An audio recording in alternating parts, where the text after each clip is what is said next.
네, 오늘 함께 읽으신 본문의 말씀을 가지고 율법은 하나님의 사랑의 표현입니다 라는 제목으로 함께 말씀의 은혜를 나누기 원하는데요. 제가 이번 주부터 복음에 대한 간단한 정의와 복음의 결과를 설교 시작 전에 좀 나누기를 원하는데요. 그럼 우리가 복음의 능력이 무엇인지를 이제 꾸준히 알 수 있고 또 묵상하게 되면요, 우리의 삶에서 복음의 은혜로 사는 삶이 될 것을 믿으면서 같이 좀 나누기 원합니다. 여러분, 복음은 뭐죠? 하나님이 그리스도 안에서 우리를 위해 생각하신 모든 일을 복음이라고 합니다. 그리고 그 복음을 줄여서 뭐라 그러죠? 예수님의 죽음과 부활을 복음이라고 하죠. 그리고 복음의 결과가 있습니다. 복음의 능력을 신뢰하는 사람들에게 주어지는 두 가지 유가 있습니다. 뭘까요? 그걸 복음의 투유라고 그러는데 자유와 여유가 있습니다.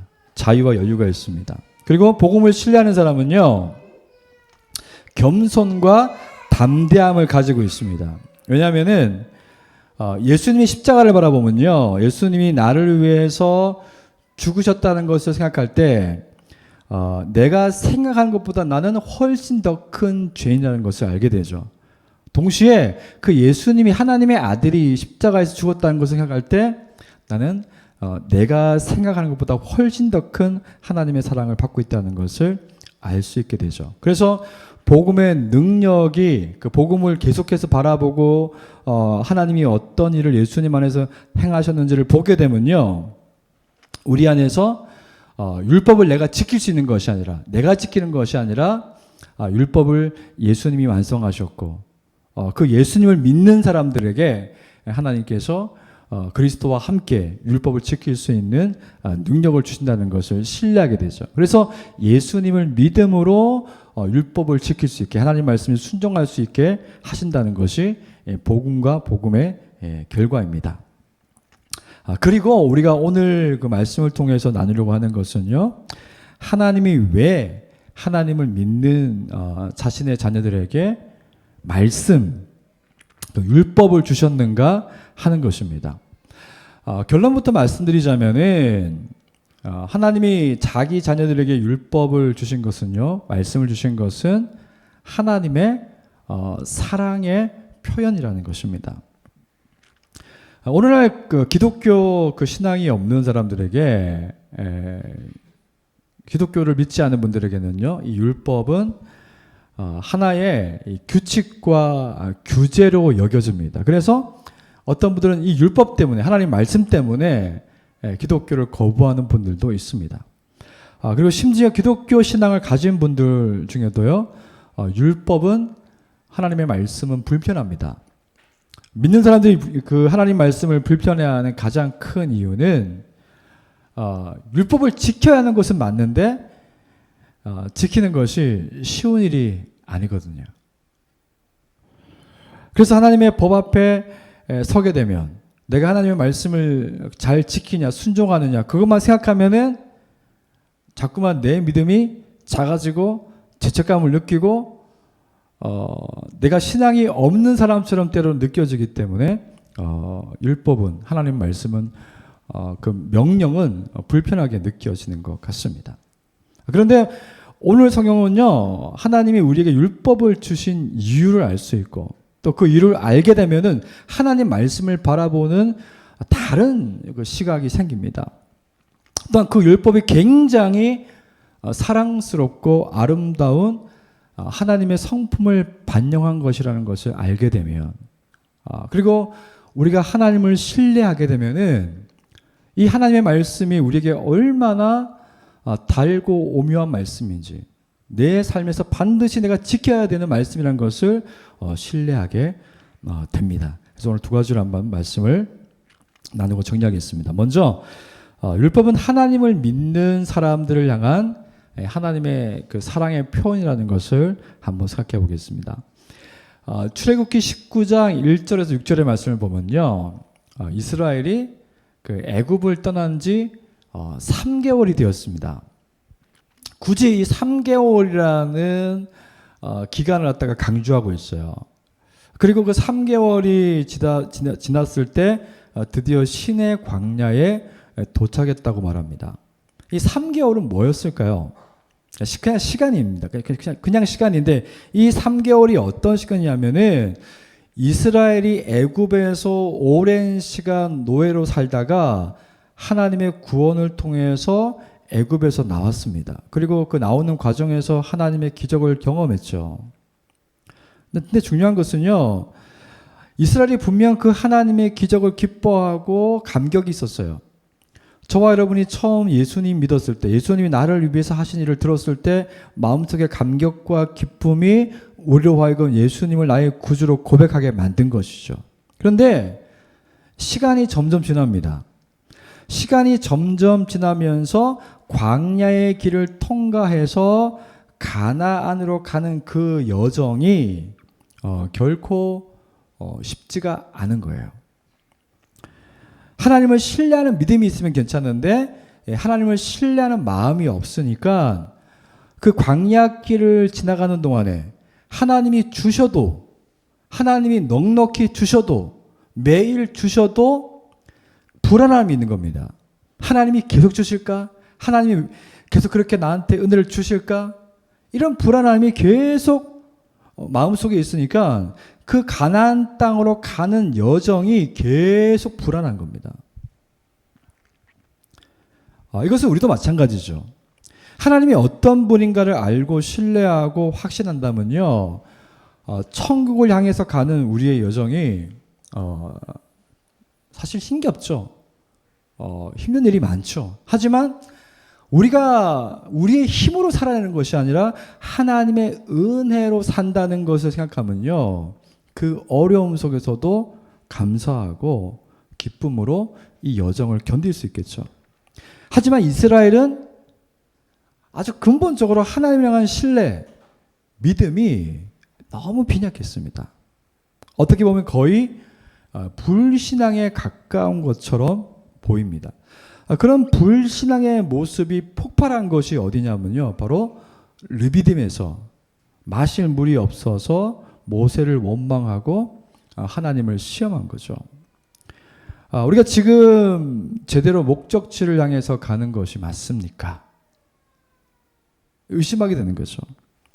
하나님이 우리와 함께 한다고 말씀하셨는데 도대체 하나님이 우리와 함께하는 증거는 뭡니까? 이런 어떤 의심이 드는 거죠.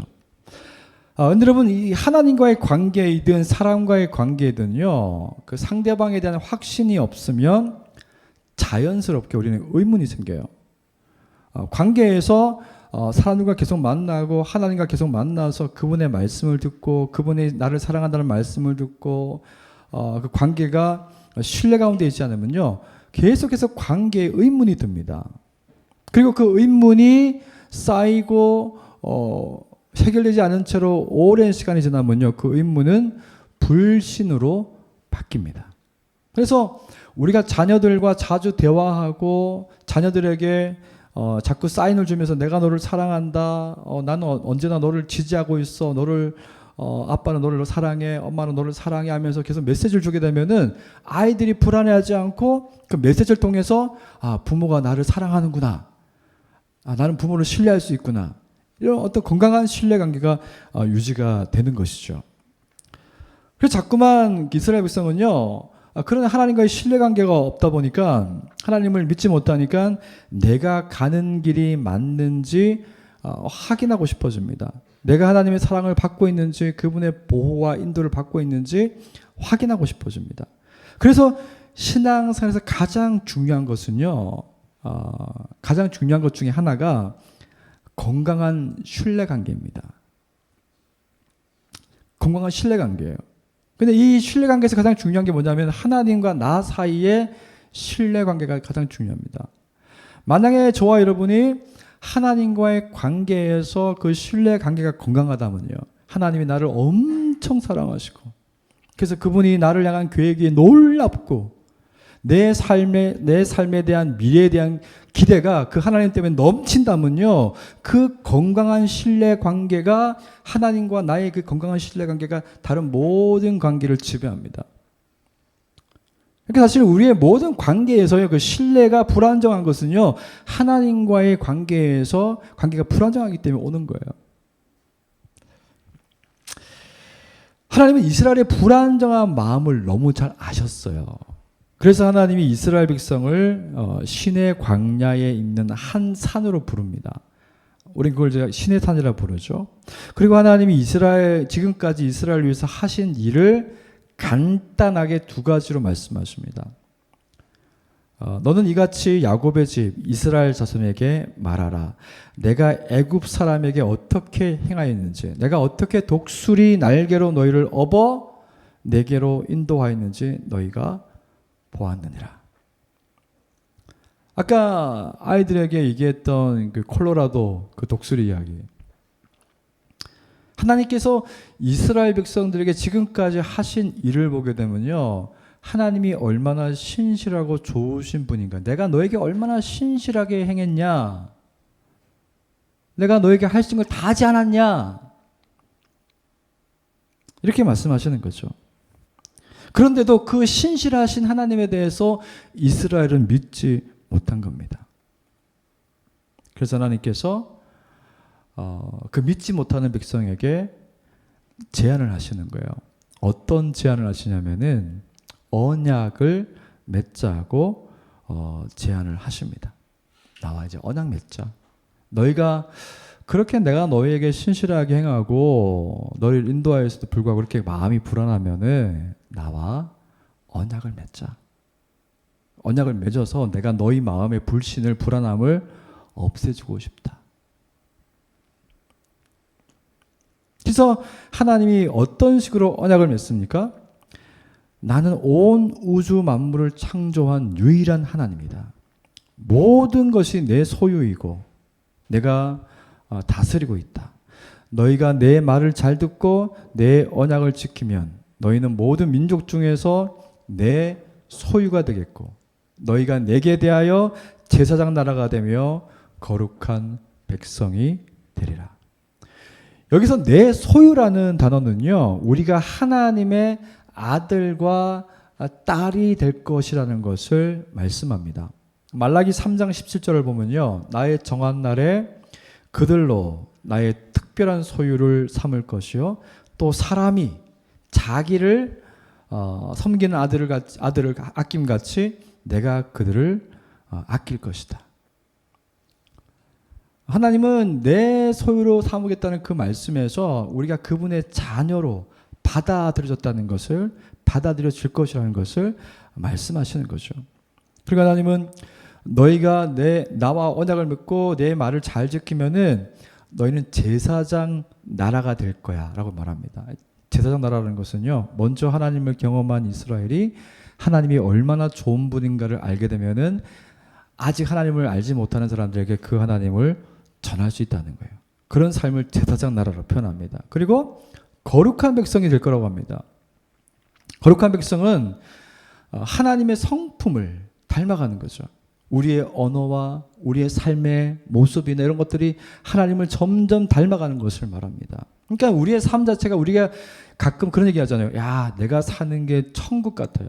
여러분, 천국은 다른 게 아니라 막 돈이 많고 막 걱정할 일이 없고 이런 의미가 아니라, 여러분, 천국을 산다는 것은요, 하나님을 닮아서 살아가는 것. 하나님이 우리에게 보여주시는 그 삶의 양식이 우리 안에 있는 것. 하나님의 품위와 그분의 거룩하심이 우리의 성품이 되어서 살아가는 것을 천국을 산다고 이야기합니다. 왜? 하나님과 닮은 것 자체가 그분과 가까이 있는 것이고 그분 안에서 사는 것이기 때문이죠. 하나님 이렇게 말씀하신 거예요.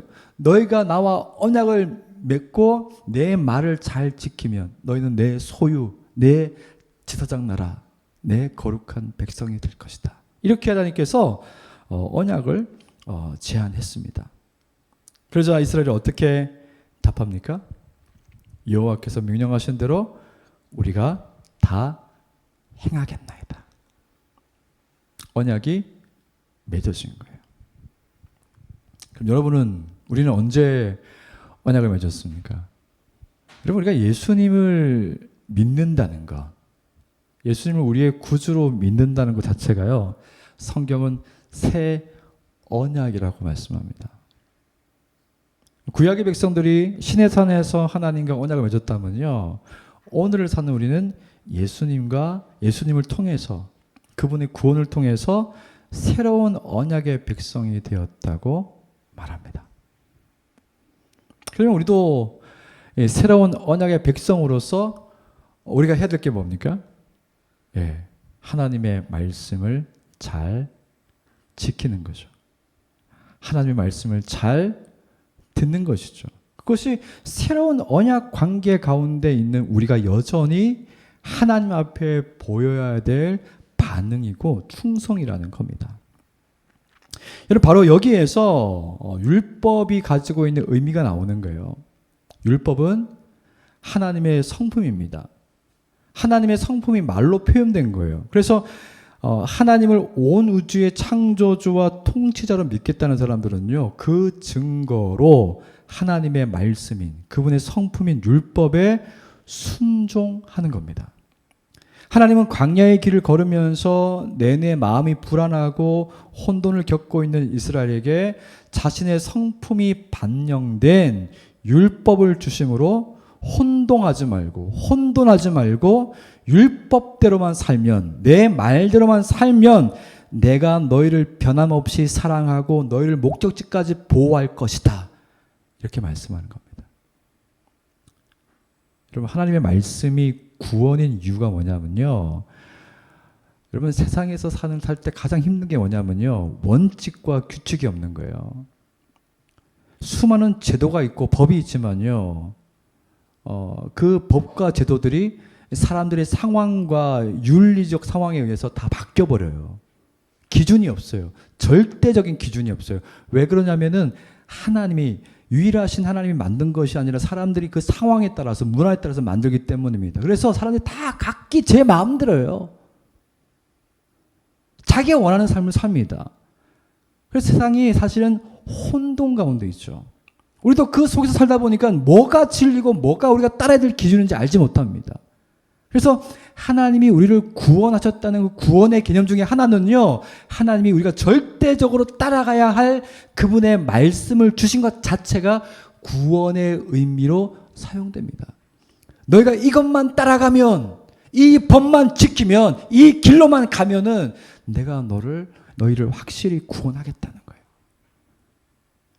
너희가 내 소유가 되고 제사장 나라가 되고 내 거룩한 백성이 될 거라는 겁니다.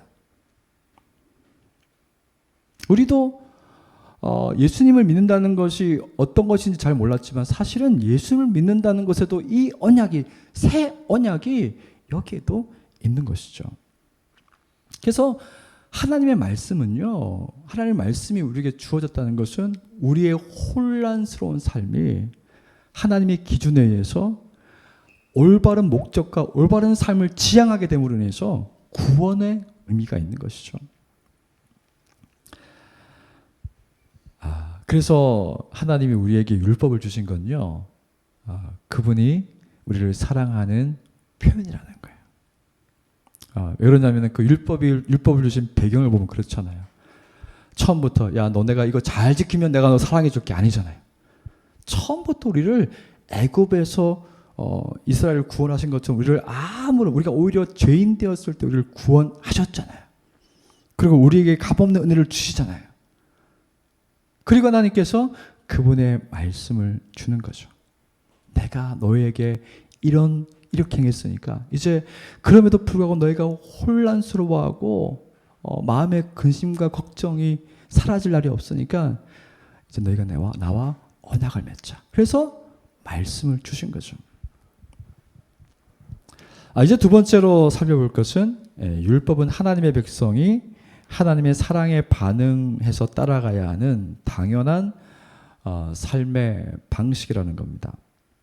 우리가 이 말씀을 좀 깊이 있게 생각해야 될 이유가 뭐냐면요, 우리의 신앙과 우리의 삶에 하나님의 인도와 보호와 하나님의 그 사랑이 확신되어지지 않는 가장 큰 이유가 어디냐면요, 성령 안에서, 그리스도 안에서 그분의 말씀을 신실하게 지키는 삶이 없기 때문입니다.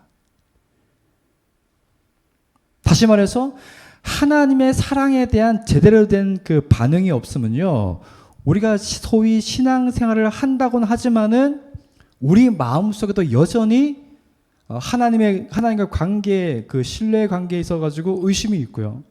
그리고 우리의 삶은 내가 겉모습으로는 예수 믿는 사람처럼 살지 몰라도 우리의 마음 깊은 곳에는 여전히 하나님이 무시되어지고 하나님의 말씀이 무시되어지고 내가 원하는 삶을 살게 됩니다. 그러면요, 신앙생활은 마치 살아있는 것이 아니라 죽어있는 것 같은 그런 신앙생활을 하게 됩니다. 생명력이 없습니다. 그래서 우리가 두 번째로 살펴볼 이 내용이 중요한 이유가 뭐냐면요, 율법은, 하나님 말씀을 지키는 것은요, 하나님의 백성이 하나님의 사랑에 반응해서 당연하게 따라가야 하는 삶의 방식이라는 거예요. 근데 우리가 그 삶의 방식을 따라가면은 이것이 우리에게 큰 유익이 되고 하나님의 사랑을 경험하게 되고 하나님의 은혜를 경험하는 통로가 된다는 거예요. 문제는 우리가 이걸 나의 힘으로 지키려고 하는 것이 문제인데요, 나의 힘으로 아무리 지키려고 해도 되지 않습니다. 어쨌든 우리가 이 말씀을 한번 보기를 원하는데요, 출애굽기 20장 3절에서 6절의 말씀 보면은 이스라엘과 언약을 맺으신 하나님은 이스라엘이 하나님을 향해서 지켜야 하는 가장 중요한 첫 번째 법을 주십니다. 그것은 나 외에는 다른 신을 네게 두지 말라는 겁니다. 나 외에 다른 신을 네게 두지 말라는 이 말씀은요, 다른 의미로 하자면은 아까 제가 우리 아이들에게 했던 말처럼 우리 아이들한테는 좀 이렇게 다른 버전을 얘기했는데, 쉽게 말해서 결혼해서 살고 있는데 내 배우자가 나 말고 다른 이성을 데리고 온 거예요. 그리고 오늘부터 같이 살자 그러는 거예요. 살고 싶겠습니까? 당장 이혼하고 갈라지고 헤어지겠죠. 나 외에 다른 신을 두지 말라고 한 것은요, 언약을 지키는 백성에게 가장 첫 번째 계명이에요. 하나님을 유일한 신으로 믿기 때문에 그분의 말씀에 순종하기로 했는데, 하나님 아닌 다른 것을 의지하고 마음을 뺏기고 하나님을 무시하고 살아가는 것은요, 절대 있어서는 안 된다는 일이라는 거죠. 그래서 하나님은 그런 사람들에게 질투하신다는 말씀까지 합니다. 나 외에 다른 신을 내게 두지 말고, 만약에 그렇게 내가 아닌 다른 것들을 하나님으로 여겨서 신으로 두고서 살아가면요, 그것이 하나님을 미워하는 것이라고 말씀합니다. 그리고 하나님께서는 만약 그런 나를 미워하고 그런 죄를 짓는 사람에게 3, 4대까지 죄를 갚게 하겠다고 말씀합니다. 반대로 하나님을 사랑하는 사람에게, 계명을 지키는 자에게는 1000대까지 은혜를 베푸겠다고 말씀하죠. 여러분, 하나님의 이런 말씀이 여러분에게 어떻게 느껴지십니까? 혹시 부담이 되시나요? 하나님이 굉장히 자기 중심적인 분으로 느껴지시나요? 그게 아니라는 거예요. 성경은 하나님은 자신이 마땅히 받아야 할 사랑과 존중을 최대한 절제해서 말씀하신다는 거예요.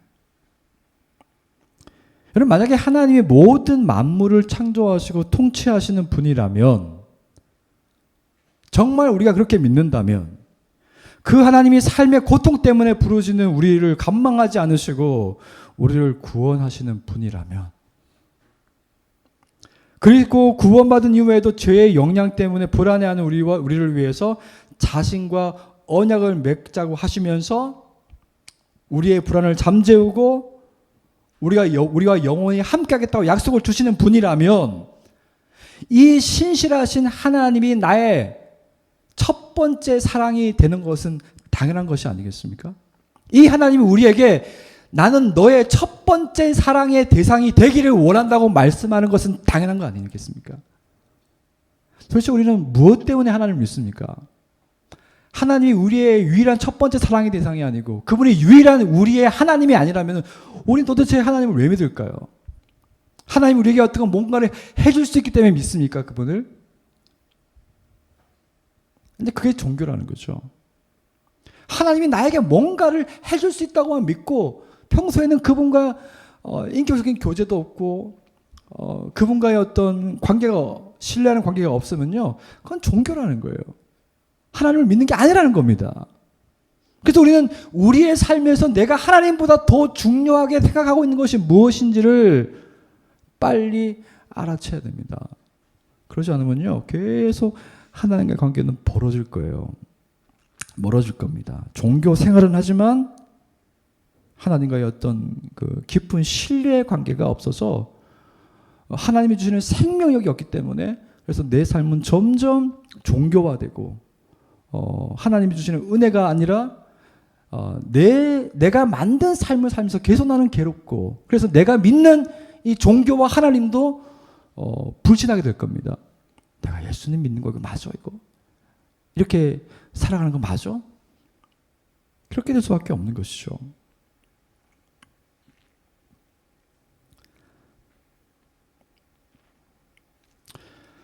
그래서 하나님은 자신을 첫 번째 사랑의 대상으로 생각하는 사람들은 7절에서 하나님의 이름을 망령되게 부를 수 없다고 말합니다. 하나님의 이름을 망령되게 부른다는 것은요, 하나님이 우리를 위해서 어떤 일을 하셨는지 알고, 정확하게 알고 그분이 마땅히 받아야 될 경배와 존중을 드리는 겁니다. 그렇지 않고 하나님을 가볍게 취급하는 거, 마땅히 그분에게 가야 될 경배를 다른 것에 돌리는 거, 그것이 하나님을 망령되게 하는 거예요.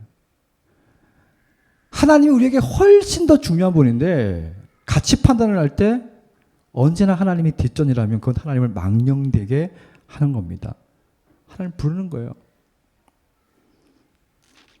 대기업의 총수나 대통령이 받는 예우는 고사하고 오늘날 이 시대의 사람들에게서 하나님은 무시되고 있습니다. 그냥 하나님을 내가 다룰 수 있는 존재쯤으로 여겨요. 그래서 내 기분이나 내 생각이나 내 일이 더 중요해요. 그래서 하나님은 매일 우리의 삶에서 무시당할 때가 많습니다. 우리가 하나님이 받으셔야 할 마땅한 사랑과 존중을 드리지 않으면서 하나님은 이런 분이야 라고 얘기하는 것이 그분의 이름을 망령되게 부르는 겁니다. 그리고 8절에서는 안식일을 거룩하게 지키라고 말씀합니다. 일주일에 하루를 안식하라는 명령은요, 하나님의 자녀들이 하나님께 집중하는 시간입니다. 우리는 하나님을 따르고 그분을 닮기 위해서 안식해야 합니다. 한계를 가진 인간이며 쉼이 필요한 존재임을 인정하면서 안식해야 됩니다. 우리에게 집중된 시간을 벗어나 하나님께 집중할 때 우리가 진짜로 살아야 할 삶을 하나님께 들을 수 있기 때문에 안식해야 됩니다. 안식해야, 하나님께 집중해야 이탈한 삶에서 돌아올 수 있어요. 하루 동안 하나님을 온전히 예배하면서 하나님이 우리의 경배의 대상이 되는 이유를 깊이 묵상하고 곱씹고 그분에 대한 사랑을 확신해야지만 계속 우리의 삶은 하나님 안에서 깊어질 수 있습니다. 그리고 하나님의 사랑에 반응하는 단계로 갈 수가 있는 거죠. 하나님을 사랑한다면 하나님이 주신 형제 자매들을 사랑하게 되어 있습니다. 그래서 하나님이 항상 말씀하시는 게 하나님 사랑과 이웃 사랑이에요. 하나님과 관계가 신뢰가 잘 쌓여져 있으면요, 다른 사람과도 신뢰의 관계를 맺고 싶어 합니다.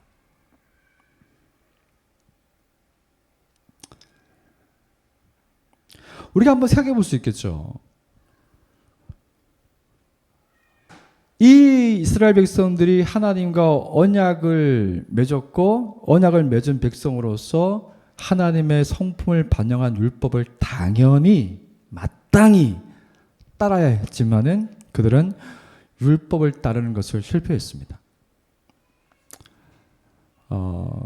율법을 따르는 것을 실패했다는 것은 하나님이 받으셔야 될 마땅한 경배와 마땅한 찬양을 드린 것도 실패했고, 하나님이 우리에게 주신 법에 대해서 다 실패했다는 거예요. 그래서 성경은 우리에게 이렇게 얘기하죠. 모든 사람이 죄를 범하였음에 하나님의 영광에 이르지 못하니라.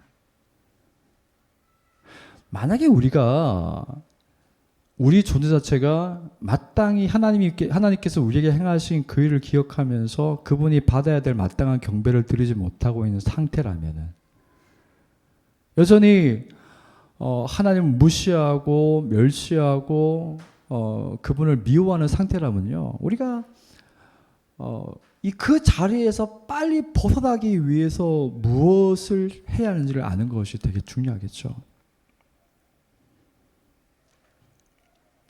여러분, 우리가 해야 될 것은 뭘까요? 그리스도를 신뢰하는 겁니다. 그리스도를 의지하는 겁니다. 하나님이 우리를 사랑하시기 때문에 혼돈을 겪지 말고 이대로만 살면 나의 사랑을 확인하고 인도와 보호 가운데 나의 완전한 집을 향해 갈 수 있다는 것을 확신할 수 있게 하기 위해서 율법을 주셨죠. 그런데 우리는 그 율법에 신실하지 못해서 하나님과의 언약 관계를 깨트린 사람이 되었습니다. 지금은 어떻습니까? 우리 매일 하나님과의 언약을 깨트리며 살고 있지는 않습니까? 제가 여러분에게 죄책감을 드리기 위해서 말씀드리는 게 아니고요. 저와 여러분이 하나님 앞에서 우리의 내면을, 우리의 삶을 직면하면서 우리가 여전히 하나님을 무시하는 삶을 살고 있다면은 거기로부터 돌아서야 되기 때문입니다. 그래야지 정상적으로 하나님의 은혜를 경험하고 우리의 삶에 기쁨이 있고 생명력이 있고 하나님이 주신 미래에 대한 소망이 있기 때문입니다. 우리는 실패했어요. 근데 하나님께서 그 실패한, 그 언약에 대해서 실패한 그 하나님의 백성들을 어떻게 하셨습니까? 그 죄를 이스라엘 백성에게나 우리에게 갚게 하지 않으시고요. 하나님은 자신의 아들을 사람의 모습으로 이 땅에 오게 하셨고 그 아들에게 우리의 모든 죄를 다 전가하시고 우리 대신에 십자가를 지게 하셨죠. 죄를 담당하게 하셨죠. 동시에 그 아들의 모든 의로움을 우리에게 선물로 주셨습니다. 그래서 그 아들을, 십자가에 달리신 그 아들을 믿는 자들, 그분의 죽음이 나의 죽음이요 그분의 부활이 나의 부활이라고 믿는 그 모든 사람들에게 하나님이 죄를 용서하시고 그들을 나의 소유, 나의 제사장 나라, 내 거룩한 백성이라고 봐주신다는 거예요. 만약에 저와 여러분이 이 하나님의 사랑을 내가 경험하고 있고 그 사랑 안에 있다는 것을 만약에 믿으신다면, 확신한다면, 내가 여전히 하나님의 말씀에 불순종하는 그런 태도를 일가며 살았는데 하나님이 그 아들에게로 나의 모든 죄를 돌리시고 그 아들의 의로움은 내게 주시고 내가 전혀 자격이 없음에도 불구하고 여전히 하나님의 소유와 제사장 나라와 거룩한 백성으로 살게 하신다면, 그렇게 봐주신다면은 우리는 얼마나 하나님 말씀에 그분을 신뢰할 수 있고 얼마나 그 하나님 말씀에 순종하며 기뻐하며 따라가야 하겠습니까? 여러분, 말씀 맺겠습니다. 이번 한 주간이 저와 여러분에게 하나님의 말씀 앞에 서서 우리 자신을 들여다볼 수 있는 시간이 되었으면 좋겠어요. 여러분, 그 율법과 복음의 관계에 있어 가지고요. 그 율법주의는 뭐냐면은 내가 내 힘으로 하나님 말씀을 지킬 수 있다고 생각하는 것이 율법주의고요. 율법 폐기론은 뭐냐면은 하나님의 말씀은 너무 이상적인 거라서 내가 지킬 수 없다. 예수님이 지켰으니 나는 내 마음대로 살아야 되는데 그게 율법 폐기주의입니다. 근데 복음은 율법을 어떻게 설명하냐면요. 나는 할 수 없다.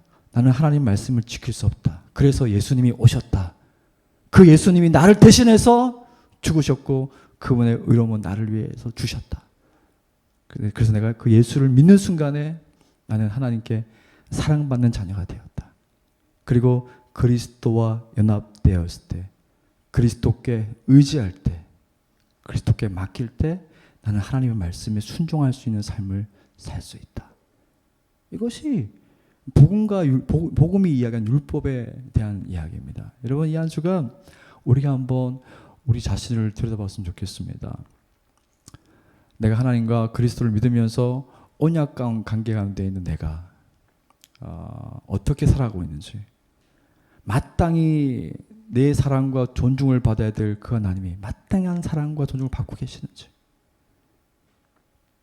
묵상하면서, 만약 그렇지 않다면은 다시 하나님께로, 그리스도 안에서 그리스도의 능력으로 다시 하나님께로 우리의 삶을 돌이킬 수 있는 그런 은혜가 있기를 원합니다. 같이 그러면 같이 한번 기도하기 원하는데요. 이 말씀 가지고 같이 한번 하나님께 우리 1, 2분 기도하시면서 나가겠습니다. 기도하시겠습니다.